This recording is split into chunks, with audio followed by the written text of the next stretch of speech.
Someday is not a day of the week, and tomorrow is never guaranteed. All you have is now. Don't waste energy on the thoughts of yesterday. Use that energy on now. Give everything to now and leave no room for thoughts of yesterday.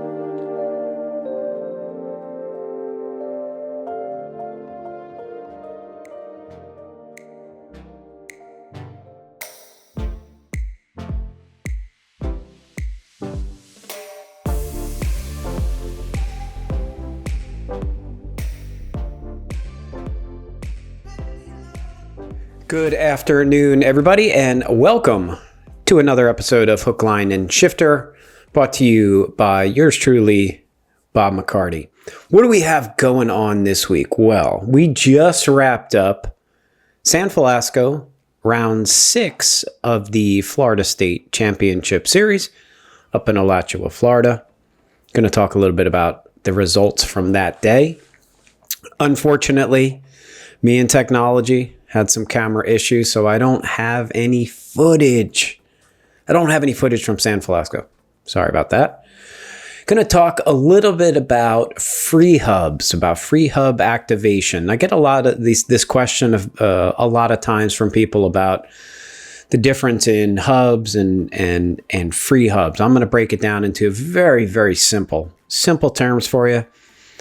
Clipless pedals. I know to most of you, you probably might not think a whole lot about it, but I want to dive a little bit into clipless pedals because I had a question actually come up last night at my Moto Monday about why should I be on clipless pedals. And of course, we got questions from the fans. A really good one that came in this week. Wood Racing from San Felasco. And the following weekend, we are over in Alva for Florida State Championship Series number 7, Coconut Cup Series round 3 in Alva. And as always, I can't do this without my sponsors, Orchis Technologies, leader in worldwide telecommunication, ESI Grips, amazing grips, no numb hands. I'll say it till I'm blue in the face. Do me a favor, make sure you use that code HLS2025 to get yourself 20% off site-wide. U Cycling, YUUcycling.com, same thing. Use the discount code HLS2025 to get yourself 20% off site-wide. Mash Mobile Vet. I hope this one is really starting to stick. It's stressful on everybody, stressful on your animals. Let Mash Mobile Vet bring that animal hospital right to your front door. mashmobilevet.com. POC helmets, Envy wheels, Pirelli tires.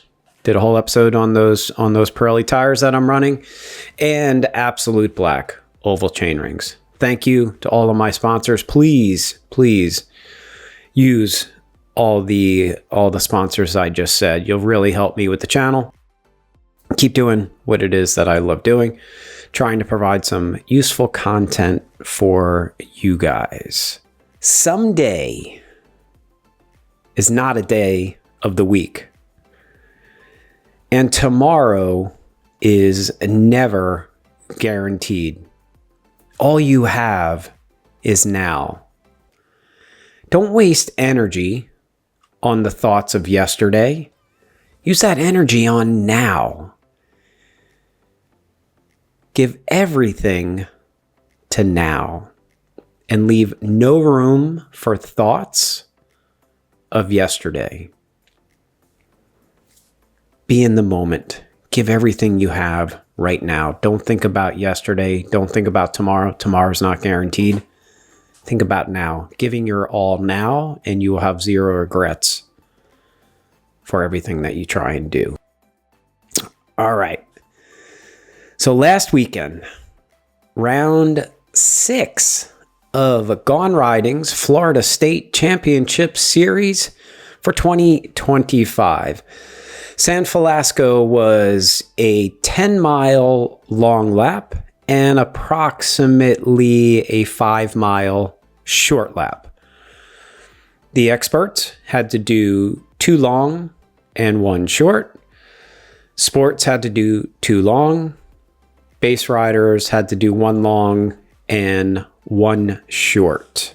So relatively speaking, a pretty long race. But I'll tell you what, man, those experts, those elites were absolutely throwing down.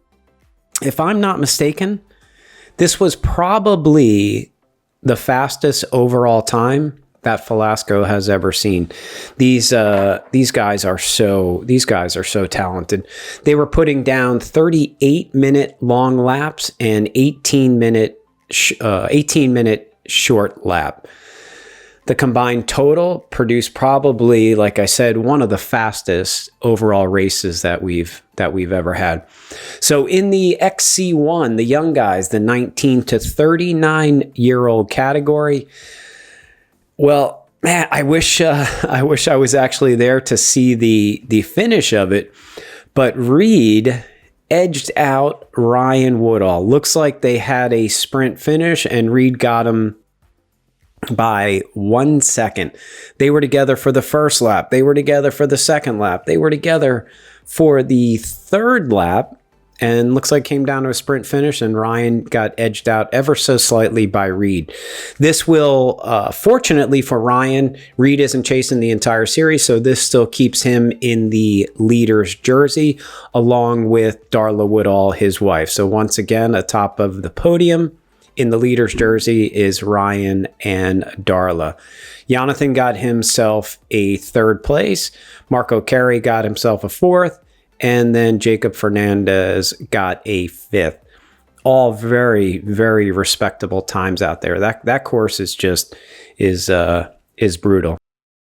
You'll hear in my Wood of Racing a little bit later on some of the thoughts that people had after the race was over.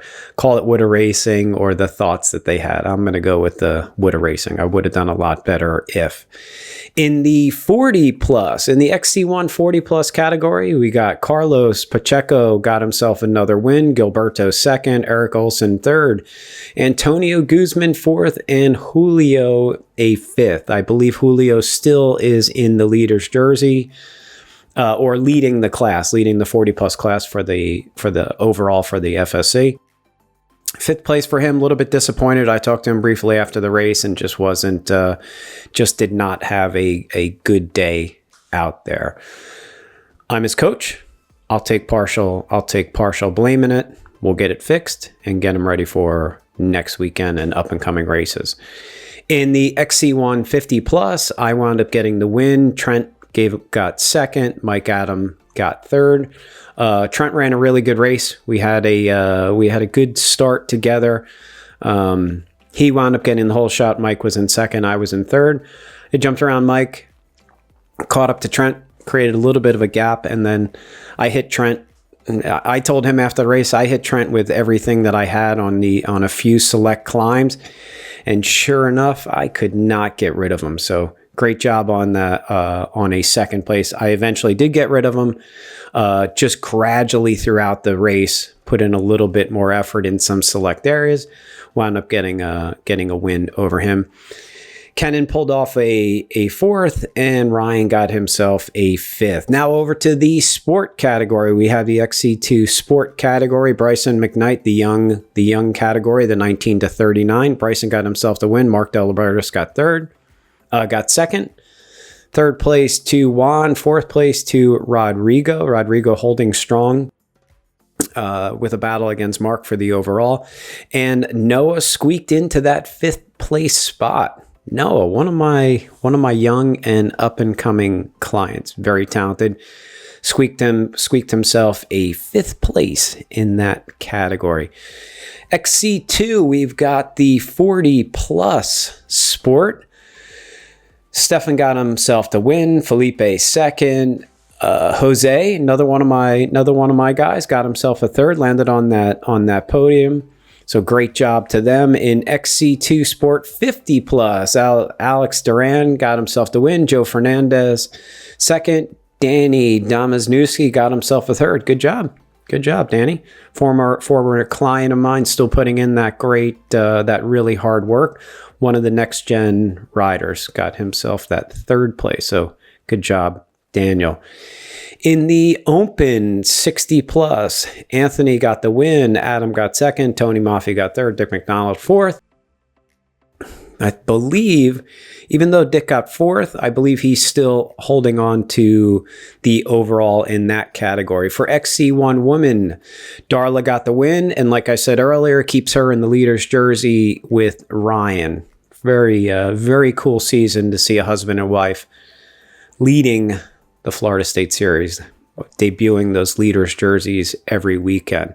Had a chance to actually talk to Darla in the last episode. I asked her what happened over in Lakeland. She wound up going down on the first lap and had to DNF. Fortunately, with the FSC, we have the opportunity to have a drop and makeups. So considering those drops and makeups, she's still holding very strong in the lead. So even though there was a mistake in Lakeland, it's not really going to affect her for the overall. She just has to continue to be strong for the final two rounds. Carolyn got herself a second place and Valentina a third. Valentina, another one, if you happen to come out to any one of the races and you get a chance to watch her race, just 13 years old competing with these women and really doing a great job out there. So great job, Valentina. XC2 Sport Women, Deanna got herself another win, just like she did in the short track race in Lakeland the weekend earlier. Lauren second and Jennifer in third. Let's go into the base category, XC3 base. We got J-Ro got himself the win for XC3. XC3 for 40 plus. Bruno got the win. XC3 50 plus. Patrick got a win over Ronaldo. Interesting. Ronaldo's been doing really well in the series. As a matter of fact, I don't know if he's lost any of them yet. And he actually lost one. He was back by about 35 seconds. So good job to Patrick. And based on the points and the overall, I think Ronaldo's still in a good position. Arturo got himself a third in that class.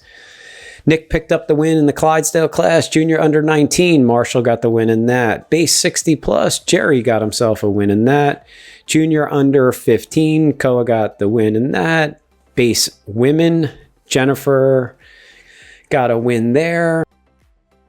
Junior women under 19, Emma got the win. Junior under 13, Fenton Mitchell got himself the win. And in the novice men, Dominic, one of the next gen guys, got themselves the win. So that was the overall results at up in Alachua for San Felasco, round number 6 of the Florida State Championship Series. So great job for all of them. This weekend we're off to Alva. I'll cover that a little bit later on in the episode. All right. This is just probably just a simpler way of trying to describe free hubs. Free hub activation. Free hub is simply your cassette is mounted on top of a free hub or a free hub body. Within the free hub body, there's activation of gears. Primarily, there's 2 different ones. It's called a Ratchet Gear or Pawls, P-A-W-L-S, Ratchet Gears or Pawls.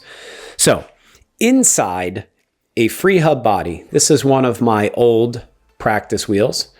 What you're looking at right up here is the free hub body. This is the free hub body. This is what a cassette bolts onto. The free hub body for newer wheels, it actually just slides off the axle. So what we're going to do is we're going to pull the free hub directly off the axle. Inside here is a bunch of teeth or a gear that the free hub body is actually going to go onto. This particular free hub body is equipped with Pawls, P-A-W-L-S.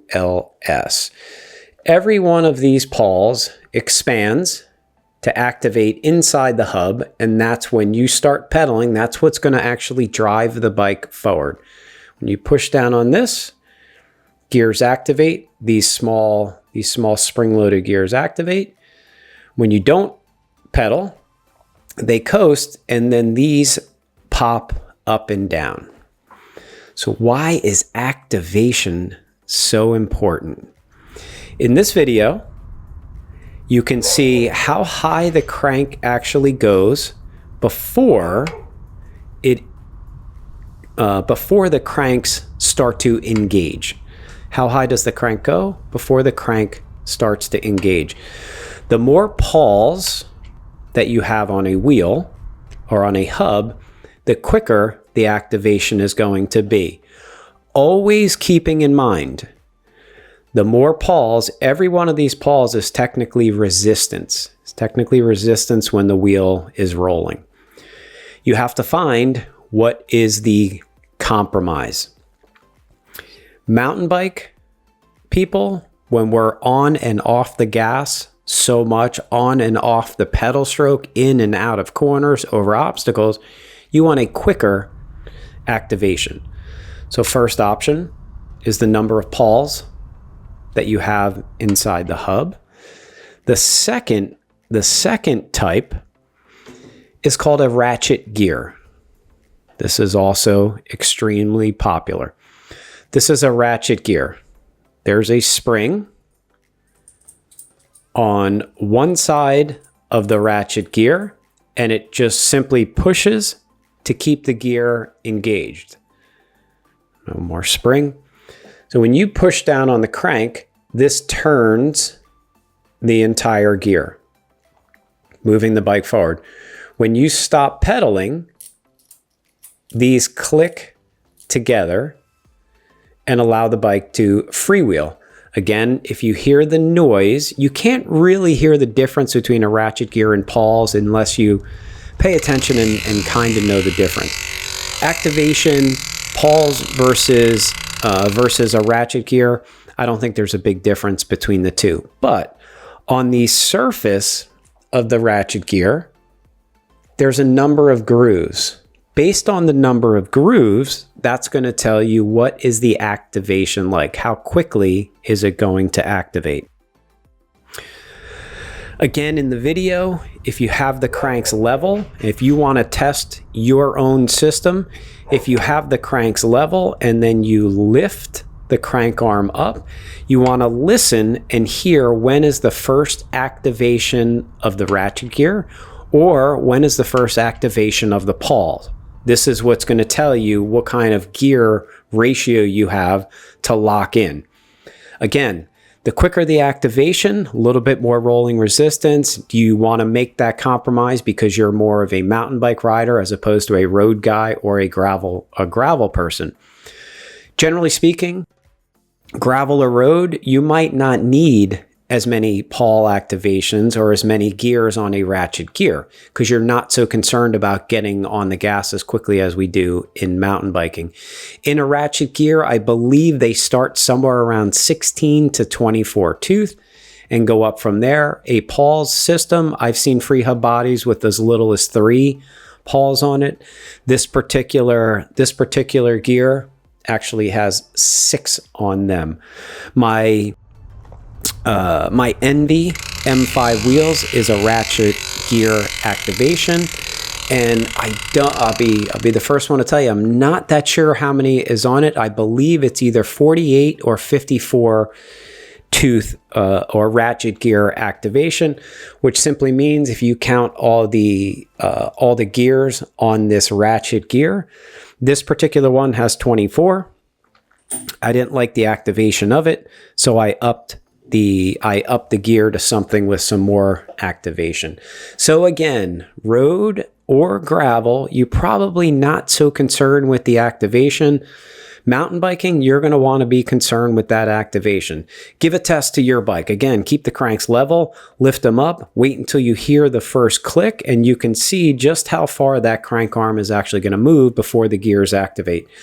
Another way, if you don't want to do that, is simply listen to your cranks when you're inside the trail. When you push down on that crank and you hear a thump or a thug every time you get on the cranks, that means there's a pretty good delay in between the activation. You might have a ratchet gear hub that you want to increase the number of ratchets, or you might have a free hub body that has pawls, and you might want to get a better free hub body that's going to have more pawls in it. Hopefully next time you want to buy a set of wheels, check into the activation, and hopefully you have the opportunity to increase your particular hub.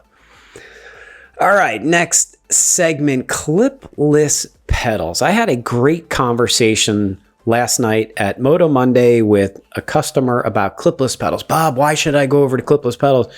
Everybody tells me the pedal stroke is so much better. Not concerned with that. And there is too much information about why you should go to clipless pedals.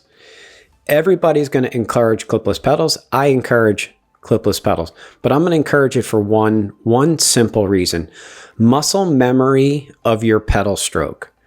If you're on flat pedals, in a perfect world, you want the ball of your foot right on top of the axle of the pedal. Every single time your foot moves, it's going to bounce to the out a little bit. It moves, it's going to bounce in a little bit. It moves, it's going to bounce forward, it's going to bounce backwards. There's always a different foot position, and you're never developing muscle memories and never developing those or adapting your muscles to the proper leg position to get the efficiency of the pedal stroke. Yes, clipless pedals you can lift up. You can put power on the upstroke. Not concerned with that. It's simply muscle memory of your foot position that you're going to capitalize on every muscle that's available to push down on those cranks. All those other things do matter, but you want to have that muscle memory behind your foot position. If you're going over to clipless pedals, one thing I recommend is going over to a Shimano, an example of a Shimano pedal, something that has the ability to adjust the tension of the spring in the pedal. That's the first thing. Second, go over to a cleat. That's a multi-release, or gives you the ability to get out of the pedals in the event that you panic. That's the other thing that's really important to safely go into clipless pedals. Invest in a good shoe. If you have $500 to invest in shoes and pedals, don't put $400 into a pedal and $100 into shoes. Anything that contacts your body is where you want to make the investment. My suggestion would be $300 into shoes, $200 into a pair of pedals. You're going to be much more comfortable with the $300 shoes than you are going to be in a $100 pair of shoes. Stiffness of the shoe ultimately is what matters. Push down on the crank, especially on clipless pedals. You don't want the sole of the shoe to move. You want your energy to transfer straight through your leg, straight through your foot, into the pedal, through the cranks, through the chain ring, through the train cassette, out the spokes, down to the wheel, to make that bike move forward. So, a pedal with an adjustable spring, a multi-release cleat is going to help you safely get out of the pedal. Now, taking that into consideration, you go and ride your bike for 50 minutes, for an hour, whatever it is. I want you to think for those of you on flat pedals, how many times do you actually unclip? No, I'm sorry. How many times do you actually take your foot off the pedals? Probably not a whole lot. But how many times do you readjust your foot? How many times are you thinking, oh God, I hope my foot stays right on top of this pedal right now? You're probably spending more time and more thought, more energy dealing with that than you are where if you were on clipless pedals, focused in on the trail, focused in on the condition, focused in on my 3 L's, lines, legs, and limbs. Instead, you're too worried about your feet. I highly recommend clipless pedals for everybody. There is a safe process to go about it, and generally, don't listen to your friends, because they're going to tell you the same thing everybody else tells you. You're going to crash. You're going to fall over. You're probably going to get hurt. Why? Because I did. Everybody got hurt, so they sell the concept. Don't worry about it. You're going to get hurt, and that scares the crap out of you. Go the route I said with a multi-release cleat and an adjustable spring on the pedal. You're going to appreciate that one. Trust me. You're going to appreciate that one. All right, next segment. Questions from the fans. Questions from the fans. Hey, Bob. I'm losing my drive to push once I lose the group, or in theory, I get dropped. This is causing me to not want to compete any longer. How do you stay motivated? Wow, what a good question. What a good question. I don't necessarily know if I'm the best person to seek this information out of, but I'll tell you what goes through my head.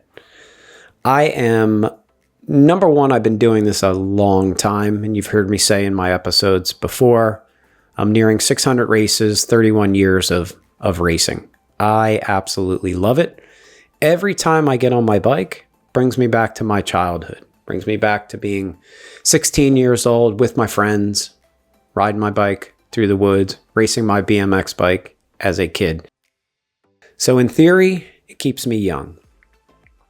That's one thing. I'm not going to say that's the first thing, but that's one thing. Another thing, I love the art of trying to push my body and understand mind over the physical part. Mind over the physical part. When you can really harness that energy of trying to find out what is the limitation of your mind, and then trying to put that into the limitation of your body, taking in all of the things that are going on around you. You got dropped, you're by yourself, you're in the woods. How do I continue to go? That's a fight. That's a fight right there that you're going to want to learn and you're going to want to get better at. How do you do it? You do it through practice. You do it through training. You do it through training partners. You do it through accountability partners. You have all of these people that have to help you push forward to get better on your bike, to get better at racing. Another one, and I'm going to put this almost as my number one drive in what it is that I do. I'm so motivated by you guys out there. I want to lead by example. I want to get out and I want to push as hard as I can on those cranks.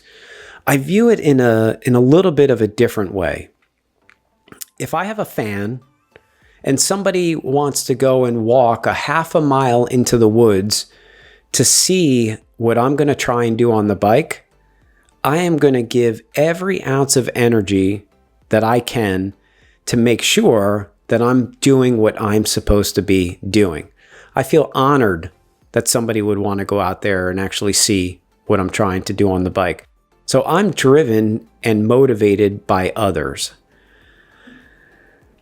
I think one of the key things is that you have to find what drives and motivates you. And believe it or not, you can find a lot of motivation when you're doing it for somebody else. If you're doing it for your family, if you're doing it for some friends, if you're doing it for the people that can't.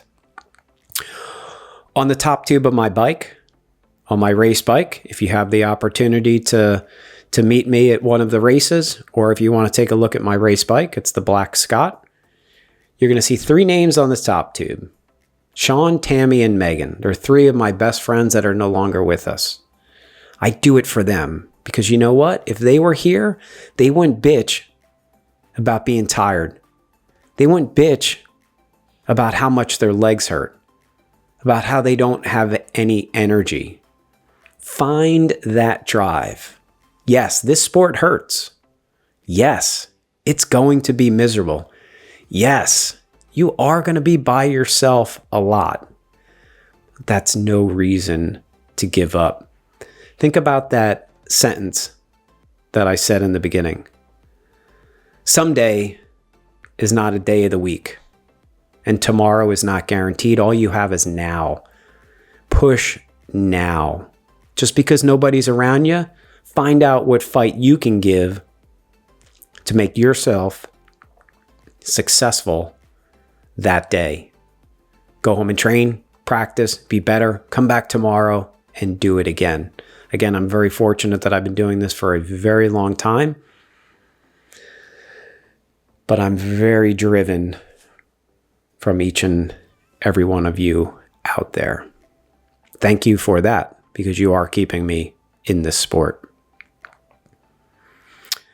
All right, final segment.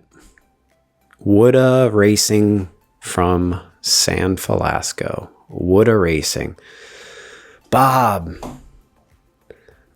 I would have done a lot better if. And again, not all these are said directly to me. A lot of them I just overhear. Some of these were actually said directly to me, but a lot of them I just listen when I'm in the pits, just kind of hear what's going on. I'm going to qualify this with own the process, own your results. Own the process and own the results. We got 10 of them this week. 10 of them. Number 10, it was too dusty at San Felasco. Number 9, too loose in the corners at San Felasco. Number 8, I rode too much yesterday. Number 7, I just got a new bike. I've only been on it 4 times. Number 6, I had an upset stomach. Number 5, man, I just had no legs today. Number 4, I don't like rooty climbs. I don't like rooty climbs. Number 3, the lap was too long for a feed. That long lap was 10 miles. 40, 45 minutes, that was too long for me to feed. I couldn't do it on just one water bottle. Lap was too long for a feed. Number 2, the start. 90-minute bicycle race. The start was about 90 seconds long. The start was too long and too fast. I can't start that fast for that long. The start was too long at San Felasco. And the number 1 Woulda Racing for San Felasco 2025. I've only been riding my road bike lately. I haven't spent any time on my mountain bike. I love these segments, or I love these Woulda Racing. Tell you what, man, own the process, own the results, prove yourself on the race course. If you got beat, congratulate who beat you and shut up. It's literally that simple. Own the process and own the results. I hope you like that segment. Woulda Racing from San Felasco. All right, what do we got next? Next weekend, we are over in Alva for the Florida State Championship Series number 7 and Coconut Cup number 3. Alva is Caloosahatchee Regional State Park. Much like this past weekend, Caloosahatchee is the same concept. You have a long loop and you have a short loop. The expert men are going to have to do 2 long loops and 1 short loop. The sport categories are going to have to do 2 long loops. The other categories are going to do 1.5 loop. We talk about the field finish as opposed to the field at the beginning of the race. In this particular race, we're going to have the field finish. The field finish just simply means once we pop out a single track, we wind up winding around a field probably for, I don't know, a good 3/4 of a mile, maybe even a mile long. And the start is actually relatively short. Unfortunately for some of you Woulda people, it's still about a minute, maybe 75 seconds of a long road before we actually get into single track. Trail is same concept. It's about 10 miles on the long loop, about 4 to 5 miles on the short loop. I would anticipate, based on the weather that we have down here right now, that the expert men or the elite men are absolutely going to be flying out there. And I'll tell you what, Ryan is probably a little bit upset about losing a sprint finish to Reed. It'd be very interesting to see how Alva plays out for him next weekend. That's it, man. What a good episode of Hook, Line, and Shifter. And again, please take advantage of my sponsors, Orchist Technologies, ESI Grips, U-Cycling, MASH Mobile Vet, POC Helmets, NV Wheels, Pirelli Tires, and Absolute Black. On some of those select websites, please use the discount code HLS2025 to get yourself 20% off site-wide. Again, if you like the episode, please click the like button, subscribe, and share. Once again, I was your host, Bob McCarty. Thanks for watching another episode of Hook, Line, and Shifter. Have another great training week, and we'll see you on Alva this weekend. Thanks for watching.